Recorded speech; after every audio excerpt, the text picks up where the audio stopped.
kisses. Not good, not professional. Not professional. Yeah. Hey.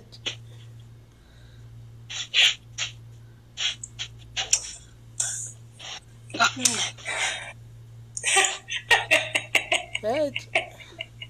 Why does it sound like that?